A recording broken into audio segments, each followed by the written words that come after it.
And so now, I mean, returning punts nothing new for you, right? Yeah, I did punt return and kick return at Kansas. Mainly kick return. I was back up to our punt returner at Kansas.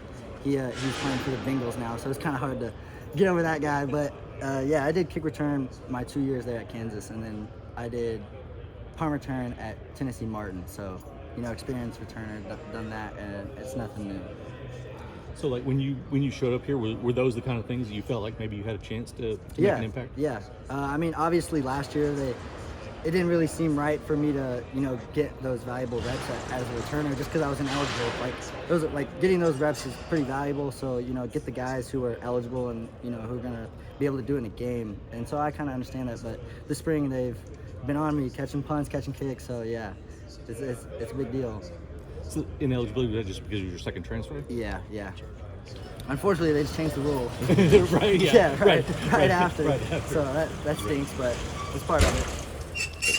Sorry to be very nasty, but kind of how did you end up here? And you mentioned your journey a little bit. So I was offered my junior year out of high school by Les Miles at Kansas, and I went there, played there for 2 years. We had two staff changes. That Les Miles staff got fired, had a new staff come in, and after going into my junior year, spring ball, the head coach was kind of like, I think we should go our separate ways. I don't think you're really going to be involved in our offense, and we're going to take you off scholarship. And I was like, I mean, I didn't sit there and hold a grudge. I was like, you guys don't want me here, I won't be here. So I followed one of my staff members to UT Martin, played there for 4 games.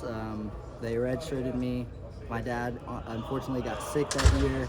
So my family kind of decided best to try to find a place back home. And, luckily Coach Dunn had called and said, come walk on here. And I loved it, loving every bit of it. Gundy talked a couple of weeks ago about the difficulties of people wanting to return punts because you're looking up while people are sprinting towards you. Yeah, it's definitely, you got to be brave back there, but you also got to, it's a lot of instincts and just trusting your own abilities. I mean, you're on an island there and everybody's coming after you, so you just got to trust yourself, trust your gut on when to get it and when not to.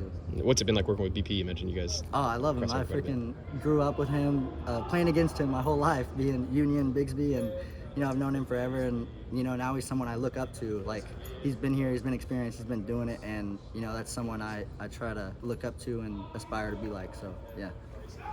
Is it just fun to be back this close? It's I mean, Kansas isn't terribly far, but It's you're a lot awesome. closer. I mean, I can drive home, my family can drive up. It's an hour away, and I don't want to trade it for anything. This is a great culture here. My parents love everything about it, and it's been a great experience.